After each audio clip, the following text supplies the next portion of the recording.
ದೇವಿ ಪುರಾಣದಲ್ಲಿ ರಸಿಲೋಮ ಅನ್ನುವಂಥ ರಾಕ್ಷಸ ಹೇಗೆ ಹುಟ್ಟಿದ ಅನ್ನುವುದನ್ನು ನೋಡೋಣ.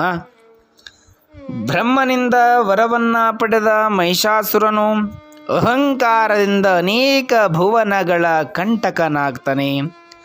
ಅಷ್ಟೇ ಅಲ್ಲ, ತನ್ನ ಶಕ್ತಿ ಸಾಮರ್ಥ್ಯವನ್ನು ತಾನೇ ತಿಳಿಯಬೇಕೆಂದು ತನ್ನ ಜೊತೆಯಲ್ಲಿ ಯುದ್ಧವನ್ನು ಮಾಡಲು ಅನೇಕ ದೈತ್ಯರುಗಳನ್ನು ಸೃಷ್ಟಿ ಮಾಡಿಕೊಳ್ಳುತ್ತಾನೆ ಆ ಮಹಿಷಾಸುರನು. ಅಂಥ ದೈತ್ಯ ಗುಂಪಿನ ಲೋಕೇಶ್ವರನಾಗಿ ದೇವಾನುದೇವತೆಗಳಿಗೆ ತೊಂದರೆ ಕೊಡ್ತಾನೆ. ಈತ ಮುಂದೆ ದೇವಲೋಕದ ರಾಜನಾಗಲು ಕುಬೇರನನ್ನು ಸೋಲಿಸಿ ನನ್ನ ಗುಲಾಮನನ್ನಾಗಿ ಮಾಡಿಕೊಳ್ಳಬೇಕೆಂದು ಕುಬೇರನ ಅರಮನೆಗೆ ಹೋಗ್ತಾನೆ. ಅವನ ಜೊತೆಗೆ ಯುದ್ಧವನ್ನು ಮಾಡ್ತಾನೆ. ಕುಬೇರನು ಸೋತಾಗ ಮಹಿಷಾಸುರ ಕೇಳಿದ, ಇನ್ನು ಮೇಲೆ ನಾನೇ ಕುಬೇರ, ನನ್ನ ಗುಲಾಮನನ್ನಾಗಿ ನಡೆದುಕೊಳ್ಳಬೇಕೆಂದಾಗ ಅಷ್ಟರೊಳಗೆ ಯಾರು ಬರ್ತಾರೆ? ತ್ರಿಲೋಕ ಸಂಚಾರಿಯಾಗಿರುವಂಥ ನಾರದ ಬರ್ತಾನೆ. ಹೇ ದಾನವೇಂದ್ರ, ಈಗ ನೀ ಹೇಳಿದಂತೆ ಕುಬೇರ ನಿನ್ನ ಗುಲಾಮನಾಗಲೇಬೇಕು, ನಿನ್ನ ಪಾದ ಸೇವೆ ಮಾಡಲೇಬೇಕು.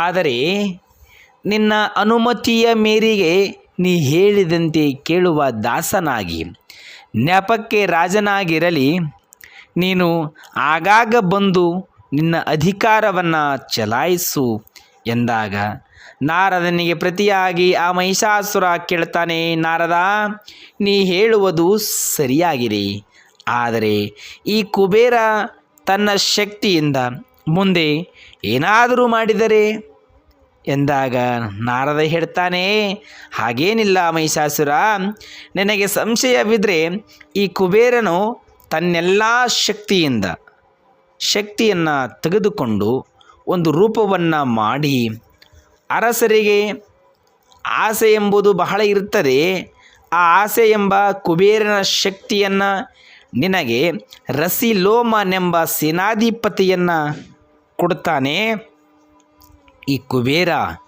ಎಂದು.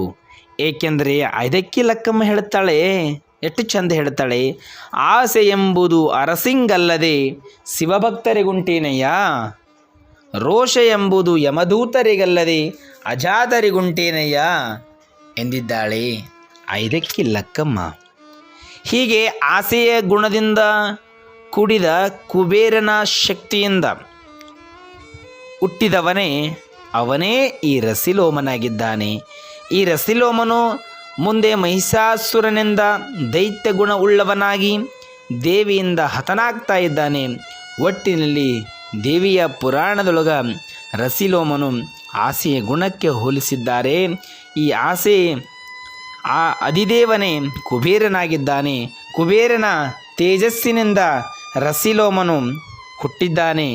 ಈ ರಸಿಲೋಮ ಅಂದರೆ ಆಸೆ ಎಂಬ ಗುಣವು ನಮ್ಮ ದೇಹದಲ್ಲಿ ಕೂಡ ಇದೆ.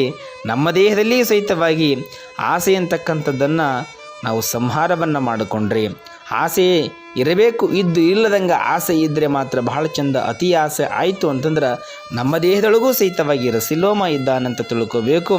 ಈ ರಸಿಲೋಮನನ್ನು ನಾವು ಆಸೆಯ ಗುಣಕ್ಕೆ ಹೋಲಿಸಿದ್ದಾರೆ. ಆಸೆಯಿಂದ ಹುಟ್ಟಿದವನೇ ರಸಿಲೋಮ ನಮ್ಮ ದೇಹದಲ್ಲಿಯೂ ಕೂಡ ಇದ್ದಾನೆ.